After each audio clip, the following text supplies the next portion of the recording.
Rainbow Six Siege is a very tricky game to get into. There are so many things that you need to take into account when learning how to play, and it has been proven to have a very steep learning curve. It can especially be very daunting for beginners trying to get into the game, which is why in today's video I'm going to share with you some tips to help beginners, which if you clicked on this video is probably you, get started with Rainbow Six Siege. If you want to learn how to play the Operator Zero in particular, I have made a full video on him, so if you're interested, click on the card on the top right of the screen or the link in the description below. If you have any questions after watching this video, you can ask them in my Twitch chat. I stream twice or 3 times every single week, and I usually stream Siege, and I will be more than happy to help you out. If you're interested, the link is in the description below. Like I said at the beginning of the video, Siege has a very steep learning curve. Before I get into the tips, I just want to let you know that you are going to really struggle at the beginning when you are first starting out, especially if you don't have a lot of experience playing other first-person shooters. You're going to have to basically climb a mountain to get started playing this game at an okay-ish level, but please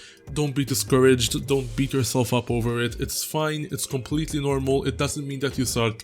It happens to most of us. There are people out there who got used to the game fairly quickly when they first started, but the majority of us, sadly, were not so lucky and needed more time to get into the swing of things, and that's perfectly okay. I didn't say this to scare you away from the game, I just wanted to let you know that the game is indeed very difficult and it's completely normal to really struggle in the beginning. So, be patient with it, because once you get used to it, you're going to love it and it will all be worth it. Okay, so for the first tip I have, and we're going to start with an important one here, is if you're attacking, always use your drone before going inside the room. At the start of each round, attackers get 2 drones, the one that spawns at the preparation phase, and they also get another one in their inventory at the start of the action phase, or in other words, when your operator spawns in the map, that they can deploy at any time. Use these drones wisely and try your best to not get them destroyed early into a round, because as you are probably going to notice throughout this video, information on the enemy, no matter which side you are on, is very important. So before pushing into a room, use your drone instead of running in blind. This will not only allow you to check if there are enemies inside,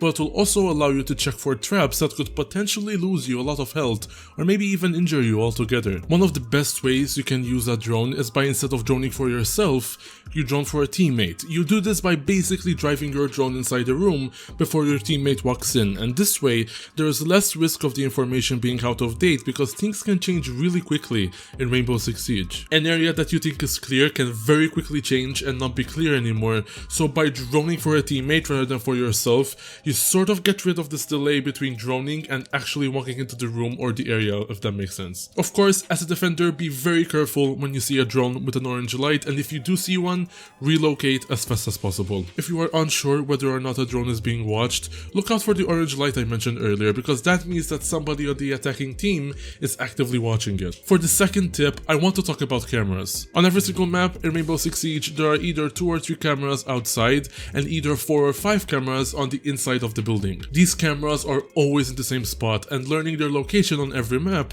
while it will take some time, is very important, because if you are on the attacking team, you are basically giving away free information to the defenders, and we of course want to avoid that. On the flip side, if you are a defender, these are very important tools to have, because unlike attackers, you don't have 2 drones that you can use to scout ahead. The drones are exclusive to the attackers, but instead, you get access to the default cameras. However, the default cameras are not the only cameras that you can have access to as a defender. There are also other gadgets like Valkyrie's Black Eye cameras and the Bulletproof camera that the defenders can use to gather information. Of course, as an attacker, you need to look out for these, because obviously they can be placed anywhere, and it's probably a good idea to destroy them and deny them the information. So if you know they have a camera type gadget, be on the lookout for them. Like drones, of course, they have a light to let you know that they are being watched, but instead of it being orange, it's blue. So when there is no blue light, it means that nobody's on the camera, but of course, you should still get rid of it and destroy it as soon as possible. Also, I guess it's important to take note that when a defender is using a gadget,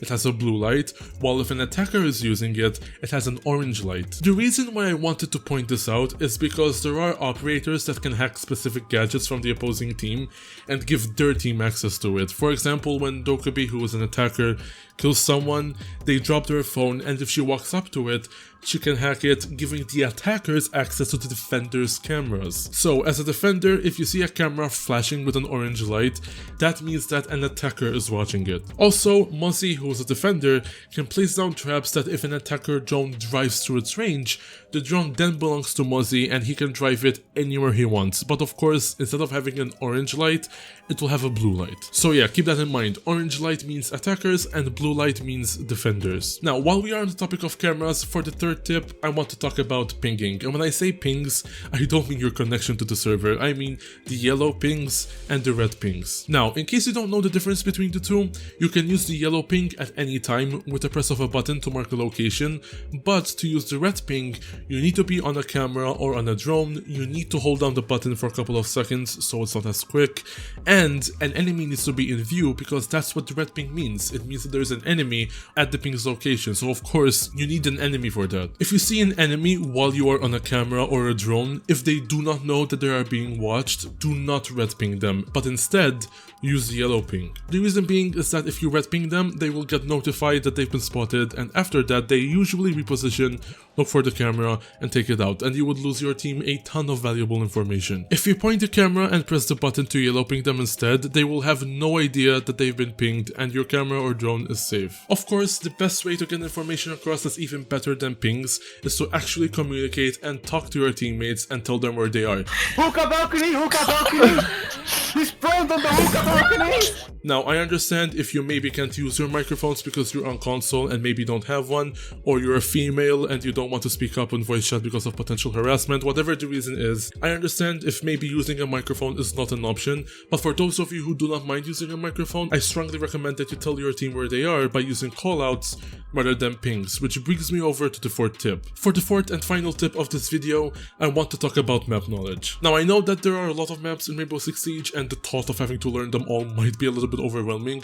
I totally understand that, but what I would recommend is to learn the maps that are played in ranked first, even if you have no intention in playing ranked in the future. The reason for this is because the maps that are played in ranked are, for the most part, the best maps out of all of them, so you will get more value out of learning those maps rather than the maps that are played in quick match. Some of those maps might be very unbalanced, and some of them are even like downright confusing, if I'm being honest with you. What this also helps you do is it helps you narrow it down to a smaller pool of maps, so it won't be as intimidating to learn. To see which maps are currently being played in ranked, go to the ranked or unranked playlist in the menu, click on more info, and then go to the maps tab, and there you will see all of the maps that are currently being played. The best way you can learn a map is to load up a custom game and just walk around and get an idea of the layout of the map. Now, to learn the callouts of each map, the best thing to do is while you are walking around the map in a custom game, look at your compass because that will tell you what the area is called. Now, sometimes players call specific areas something completely different than what the compass says the official name is,